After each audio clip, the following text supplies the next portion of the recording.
पे दोस्तों आपको पता है कि आपको हम PYQ करवा रहे हैं। PYQ करवा रहे हैं ये आपको, जिसमें आज जो हम कराएंगे ज्योग्राफी। जो आपका BPSC TDR 3 का एग्जाम जो हुआ था उसमें 9th 10th में सोशल साइंस में जो प्रश्न बना था, जिसमें हमने आपको करंट अफेयर कराया है और हिस्ट्री कराया है 40 प्रश्न का। और आज जो है जो पार्ट 3 में आपका ज्योग्राफी है, जिसमें पहला क्वेश्चन है पृथ्वी के स्थलीय भाग में कितने प्रतिशत भाग पे भारत का विस्तार है? तो 2.4% भाग पे। बी आपका राइट आंसर होगा। कहा गया कि भारत का क्षेत्रफल 32.8 लाख वर्ग किमी है, जो विश्व के स्थलीय धरातल पे 2.4 है। इस प्रकार भारत का विश्व का कितना है? 7वां बड़ा देश है।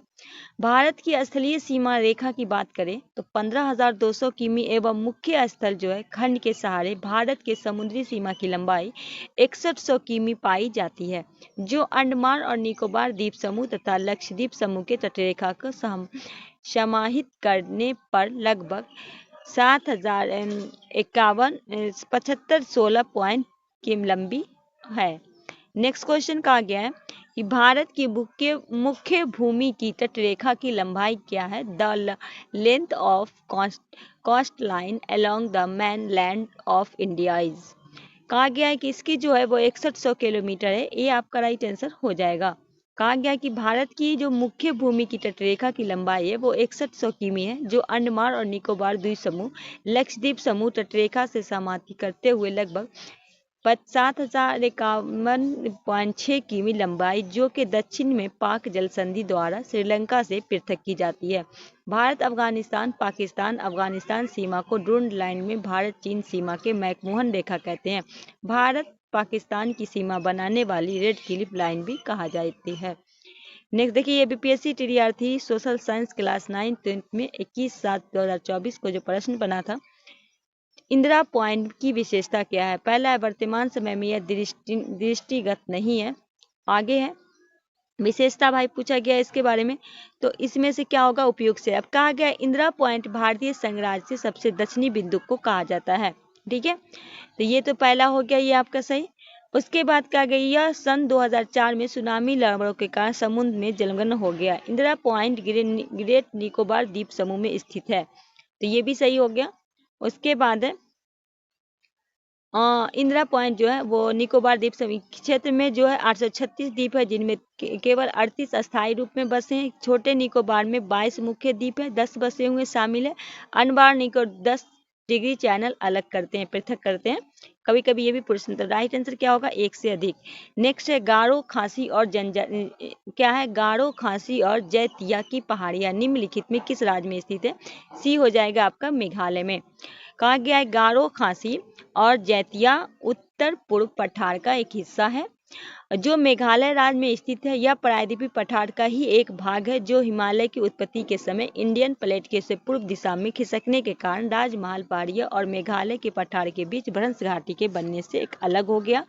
इसमें निवास करने वाले जनजाति का नाम है के आधार पर मेघालय के पठार को 3 भागों में, मतलब गारो खासी तथा जतिया पहाड़ी में बांटा गया है। छोटा नागपुर पठार की तरह मेघालय की पठार को कोयला, सिलेनाइट, चूने के पत्थर और यूरेनियम जैसे खनिज पदार्थों का भंडार है। असम की कार्बी एंगलों पहाड़ियां भी इसका क्या है? विस्तार है। नेक्स्ट क्वेश्चन पूछा गया which of the following rivers flow out. कह रहा है कि निम्नलिखित नदी में कौन सी पूर्वारोहित घाटी से होकर बहती है? तो एक राइट आंसर हो जाएगा सतलज तथा सिंधु। कहा गया सतलज तथा सिंधु पूर्वारोही घाटी होकर बहती है। वे नदी जो स्थल खंड के उत्खनन होने पर भी अपने तल को पूर्ववत बनाए रखती है, ऐसी नदी को हम क्या कहते हैं? पूर्वारोहित पूर्ववर्ती नदी कहा जाता है, तथा उससे निर्मित घाटी पूर्ववर्ती घाटी कहलाती है। हिमालय में अधिकांश प्रमुख नदी जैसे सिंधु, सतलज, घाघर, काली नदी, तीस्ता नदी, ब्रह्मपुत्र आदि पूर्ववर्तीय नदी के उदाहरण है। पूर्ववर्ती जलधाराओं सामूहिक क्रम में पूर्ववर्ती अववाह तंत्र कहा जाता है। नेक्स्ट क्वेश्चन पूछा गया है राष्ट्रीय पर्यावरण जनतांत्रिक शोध संस्थान मतलब नीरी नागपुर के अनुसार भारत में उपलब्ध कितना जल प्रदूषित है? तो 70%। सी आपका राइट आंसर हो जाएगा। कहा गया राष्ट्रीय पर्यावरण यांत्रिक शोध संस्थान नीरी नागपुर के अनुसार भारत के उपलब्ध जल का लगभग 70% जल प्रदूषित है। नीरी नागपुर वैज्ञानिक तथा औद्योगिक अनुसंधान परिषद CSIR नई दिल्ली का एक घटक है। राष्ट्रपति स्तर पर चेन्नई, दिल्ली, हैदराबाद, कोलकाता और मुंबई में नीरी के 5 तटीय प्रयोगशालाएं हैं। इसकी स्थापना के उद्देश्य से विज्ञान और प्रौद्योगिकी के माध्यम से पर्यावरण प्रदूषण की समस्या को हल करना है।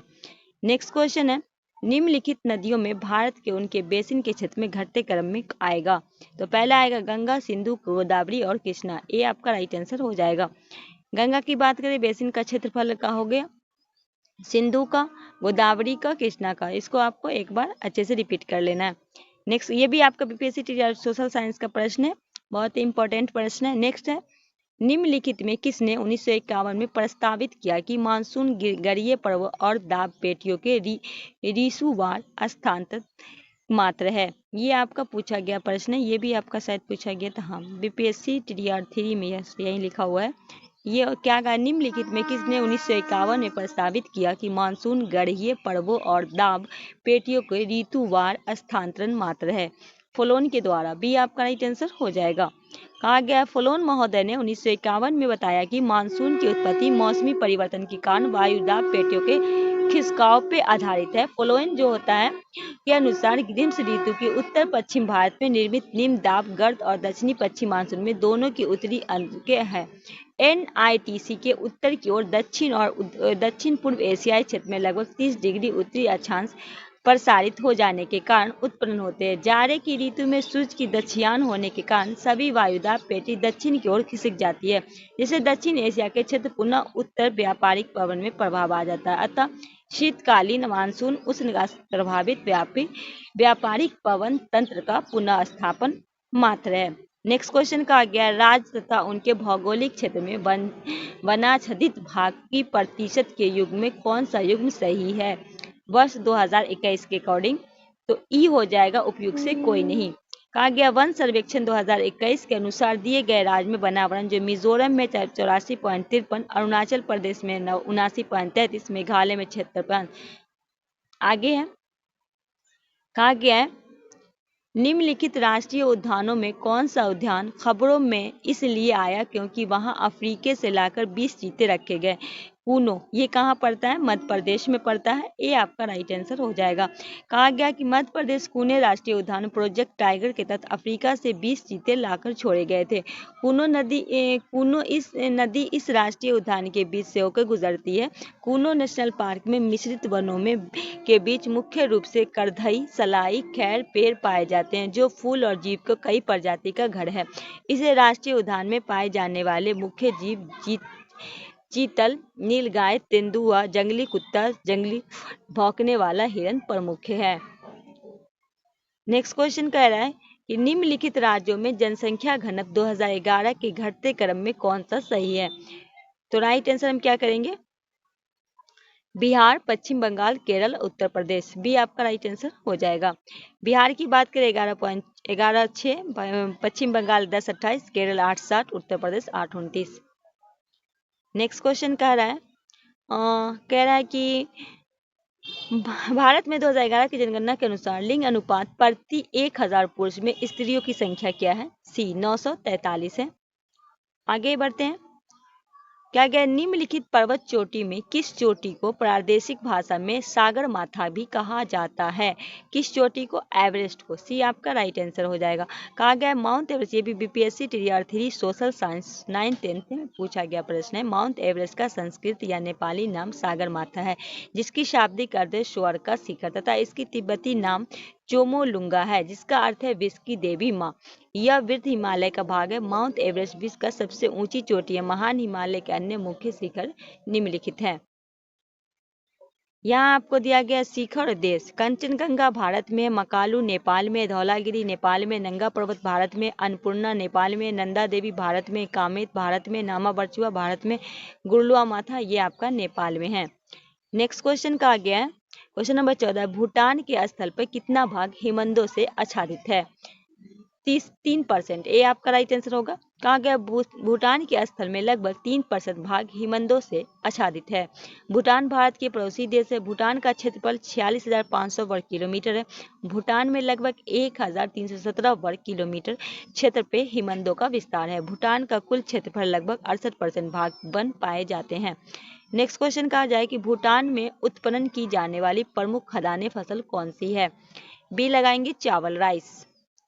कहा गया है कि भूटान की उगाई जाने वाली प्रमुख खाद्यान्न फसल चावल है तथा इसके अलावा गेहूं, जौ, मक्का, सब्जियां भी गौण रूप से उपजाई जाती है। यहाँ की 10% से कम भूमि पर कृषि कार्य किया जाता है। कृषि कार्य नदियों के आंतरिक घाटियों और मध्य ढालों पर होती है। भूटान के दक्षिणी पश्चिमी भाग में कृषि अधिक विकसित है, जबकि इसके पूर्वी भाग में स्थानांतरित कृषि की जाती है। नेक्स्ट क्वेश्चन कहा गया श्रीलंका अति संपन्न है। किस मामले में अति संपन्न है, तो राइट आंसर हो जाएगा उपयुक्त से कोई नहीं। न सोने के मामले में, न कोयले के, न लौह अयस्क के। अब किस मामले में, तो चलिए बताते हैं। श्रीलंका जो उपयुक्त में कोई भी खनिज प्रमुख में नहीं पाया जाता है, अपितु गौण रूप से पाए जाने वाले शंका में खनिज के नाम है ग्रेफाइट, ठीक है, क्या क्या है, ग्रेफाइट, मोनोजाइट, नीलम, रक्तमणि जैसे रत्न की प्रचुरता। यहाँ समुद्र से मोती निकालने का भी व्यवसाय की आज प्रचलित है। इसी कारण से पूर्व में मोती का शहर भी कहा जाता था। नेक्स्ट है, कहा गया म्यांमार की राजधानी क्या है, तो ये हो जाएगा नेपिताब, नेपिडा। सी आपका राइट आंसर हो जाएगा। नेक्स्ट क्वेश्चन कहा गया है कि बांग्लादेश में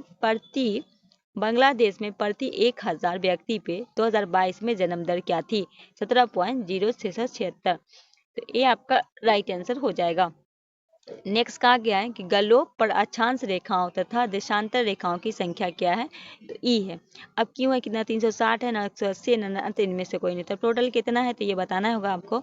अक्षांश और देशांतर गलोप पर खींची गई काल्पनिक रेखा होती है। अक्षांश रेखा समांतर रेखा को भी कहा जाता है। गलोप को दो बराबर भागों पे एक काल्पनिक रेखा द्वारा बांटा जाता है, दूसरा विषुवत वृत्त कहा जाता है। विषुवत वृत्त के उत्तर स्थिति में आधे भाग पे गोलार्ध तथा दक्षिण वाले आधे भाग पे दक्षिणी गोलार्ध कहा जाता है। उत्तरी तथा दक्षिणी दोनों गोलार्ध पे 90 डिग्री से अक्षांश होते हैं, जो 0 डिग्री अक्षांश रेखा में सम्मिलित करने पर कुल अक्षांश की संख्या 181 होती है, जबकि अक्षांश रेखाओं की संख्या 179 होती है। देशांतर रेखा में गोलोप पे लंबवत खींची गई काल्पनिक रेखा की जो 0 डिग्री देशांतर के प्रमुख यमोत्तर है, तो राइट आंसर इसमें से कोई नहीं, ठीक है। नेक्स्ट क्वेश्चन क्या गया, तुलनात्मक मापक की विशेषता क्या है, क्या है, तुलनात्मक मापक की विशेषता क्या है, तो उपयुक्त से एक से अधिक। अब क्या है कि तुलनात्मक मापी जो होता है वो आलोकी मापी है, जिसमें एक से अधिक माप प्रणाली में दूरियां प्रदर्शित की जाती है। इन प्रणालियों को बनाने का उद्देश्य मानचित्र में विभिन्न विभिन्न मापों की मात्रक जैसे मील, किमी, गज, मीटर आदि दूरियां ज्ञात करना होता है। तुलनात्मक मापी की रचना संबंध निम्नलिखित विशेष उल्लेख है। तुलनात्मक मापी जो होता है वो अलग अलग माप प्रणालियों में दूरियां प्रदर्शित करने वाली समस्त आलेखी मापिया का एक निरूपक बनाई जाती है। विभिन्न विभिन्न मापों वाली मापनियों को मानचित्र के इस प्रकार व्यवस्थित करते हैं जैसे समस्त मापनियों में अंकित शून्य की चिन्ह एक सरल तथा ऊर्ध्वाधर रेखा में स्थित होती है। नेक्स्ट क्वेश्चन कहा गया है निम्नलिखित में से बिहार के किस जिले में बॉक्साइट प्रचुर मात्रा में पाया जाता है, बी लगाएंगे जमुई में। कहा गया है काली कपास वाली मिट्टी का निर्माण हुआ है दक्कन लावा के अपाक्षय के द्वारा, ये आपका राइट आंसर हो जाएगा। नेक्स्ट कहा गया है निम्नलिखित में भारत के कौन से प्रदेश मृदा संरक्षण से बुरी तरह से प्रभावित हैं, तो एक से अधिक। कहा गया चंबल बेसिन, ठीक है, शिवालक की दक्षिणी ढाल और छोटा नागपुर पठार, ये तीनों हो जाएगा, तो राइट आंसर क्या होगा, एक से अधिक। नेक्स्ट क्वेश्चन कहा जा रहा है कि निम्नलिखित क्षेत्रों में कौन सा कॉफी कहवा उत्पादन के लिए जाना जाता है, सोनगिरी, नीलगिरी, छत्तीसगढ़, उपयुक्त से अधिक, उपयुक्त से कोई नहीं।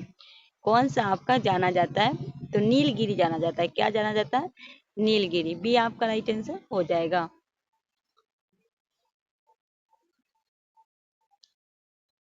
कहा गया क्वेश्चन 25 निम्नलिखित में कौन सी परियोजना कृष्णा नदी पे स्थित है, सी नागा अर्जुन सागर परियोजना। सी आपका कहा गया नागा सागर कृष्णा नदी के स्थित महत्वपूर्ण बहुउद्देशीय परियोजना है। इस परियोजना का कार्य 1955-56 में शुरू किया गया था।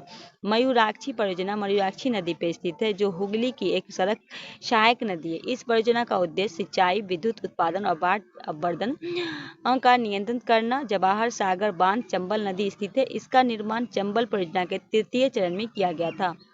नेक्स्ट क्वेश्चन कहा गया है कि भारत में वर्ष 2023 में मत्स्य उत्पादन का अग्रणी प्रदेश कौन सा है। सी हो जाएगा आंध्र प्रदेश। कहा गया है क्वेश्चन नंबर 27 में भारत में गेहूं का सबसे बड़ा उत्पाद राज्य जनवरी 2024 में कौन सा था। पंजाब था, उत्तर प्रदेश, मध्य प्रदेश।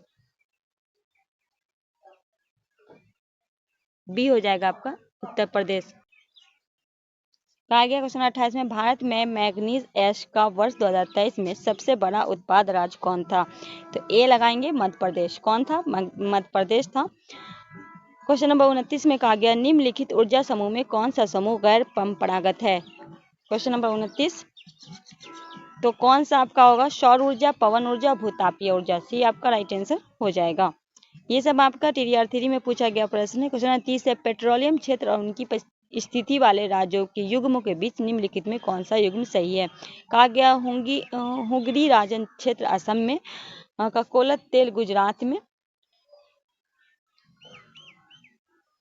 उपयोग से एक से अधिक। कहा गया असम के प्रमुख जो पेट्रोलियम क्षेत्र है डिगबोई, नरकटिया, हुंगरीराज, मोनारम, रुद्रसागर व लकवा महत्वपूर्ण तेल है। उत्पादक गुजरात के प्रमुख तेल है अनकेश्वर, ककोल, महसाना, नवागान, कोसंबा तथा लेनूर, अतः सभी पेट्रोलियम सम्मिलित है। ठीक है। नेक्स्ट क्वेश्चन कहा गया है स्थान और वहां स्थित उद्योग के बीच निम्नलिखित युग्म में कौन सा सही है। ठीक है, कौन सा आपका सही है। तो इनमें से जो है ना सब सही है, क्योंकि देखिए कहा गया भोपाल बिजली सामान निर्माण जो है वो से जुड़े उद्योग जिसमें भारत हैवी इलेक्ट्रॉनिक्स लिमिटेड भेल के प्रमुख योगदान है। भेल का मुख्य रूप से इंजीनियरिंग उपकरण के निर्माण से संबंधित है। बोगी गांव असम में स्थित है, जो पेट्रोकेमिकल्स के लिए जाना जाता है, जबकि विशाखापट्टनम इस्पात निर्यात पतन के रूप में जाना जाता है। कहा गया है क्वेश्चन नंबर 32 में अटल सुरंग कितनी लंबी है। तो सी हो जाएगा 9.0 किलोमीटर। सी आपका राइट आंसर है। विश्व का सबसे लंबी राजमार्ग सुरंग अटल सुरंग है, जिसकी जो होता है इतना किलोमीटर, जिसके तहत रोहतांग सुरंग के नाम से भी जाना जाता है। इस सुरंग का आकार क्रॉस सेक्शन के घोड़े की नाल जैसा है। इसे सीमा सड़क संगठन द्वारा बनाया गया था। यह सुरंग पूरे साल मनाली के लाहौल स्पीति घाटी से जोड़ती है। पहले यह घाटी भारी बर्फबारी के कारण 6 महीने तक अलग थलग रहती थी। यह सुरंग हिमालय के पीर पंजाल पर्वतमाला अत्याधुनिक सुविधा के साथ बनाई गई। विकल्प क्या हो जाएगा, सी सही हो जाएगा। नेक्स्ट है निम्नलिखित में के सतह विकास में विशेष में कौन सा सही है। कहा गया प्रकृति पर पुनः निर्भरता एवं उसके साथ अनुकूलन। इसका हो जाएगा कि आर्थिक विकास तथा पर्यावरणीय गुणवत्ता के बीच संतुलन। बी आपका राइट आंसर हो जाएगा। देखिए कहा गया कि आर्थिक विकास तथा पर्यावरण गुणवत्ता के बीच संतुलन को सतह विकास की विशेषता के रूप में माना जाता है। सतह पोषणीय मानव विकास के लिए आवश्यक है, जिसमें प्रत्येक पीढ़ी को समान अवसर मिले। समस्त पर्यावरणीय वित्त में मानव संसाधन का उपयोग भविष्य के ध्यान रखकर करना चाहिए। इन संसाधनों को किसी भी एक दुरुपयोग की व्यापी पीढ़ियों के लिए अवसर काम करेगा।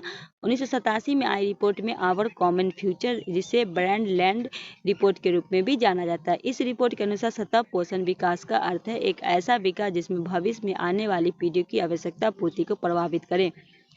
आगे कह रहा है कि भारत का सर्वाधिक अंतर्राष्ट्रीय व्यापार वर्ष 2023 किस देश के साथ होता है। तो ये चीन के साथ है। बी आपका राइट आंसर हो जाएगा। नेक्स्ट कहा गया है कोयला क्षेत्र और उनकी स्थिति वाले राज्य में निम्नलिखित में कौन सा सही सुमेलित है। तो हो जाएगा तलचेर उड़ीसा में। नेक्स्ट है सुंदरी वृक्ष निम्नलिखित में कहाँ पाया जाता है। सुनवंद्र डेल्टा में। बी आपका राइट आंसर हो जाएगा। कहा गया राज्य केंद्र शासित प्रदेश उनकी साक्षरता दर घटते क्रम में 2011 की जनगणना के अनुसार निम्नलिखित में कौन सा सही है। ठीक है, साक्षरता दर पूछा गया तो केरल, लक्षद्वीप, मिजोरम और गोवा। ये आपका राइट आंसर हो जाएगा। केरल में 94%, लक्षद्वीप में 91.8%, मिजोरम में 91.3 और गोवा में 88.7। कहा गया है 38 में, भारत में शीशे का अग्रिम राज्य उत्पादन है, सॉरी बी हो जाएगा आपका राजस्थान। 39 है, पाल घाट दर्रा निम्नलिखित में किसको जोड़ता है? तो ये केरल तथा तमिलनाडु को, सी आपका राइट आंसर हो जाएगा। 40 है, जिसमें कहा गया भारत में सबसे लंबा राष्ट्रीय राजमार्ग कौन सा है? तो कौन है? ई है, क्योंकि NH27 है। NH28 यहाँ पर कहीं नहीं देखा, NH27 जो है वो सबसे ज्यादा लंबा है।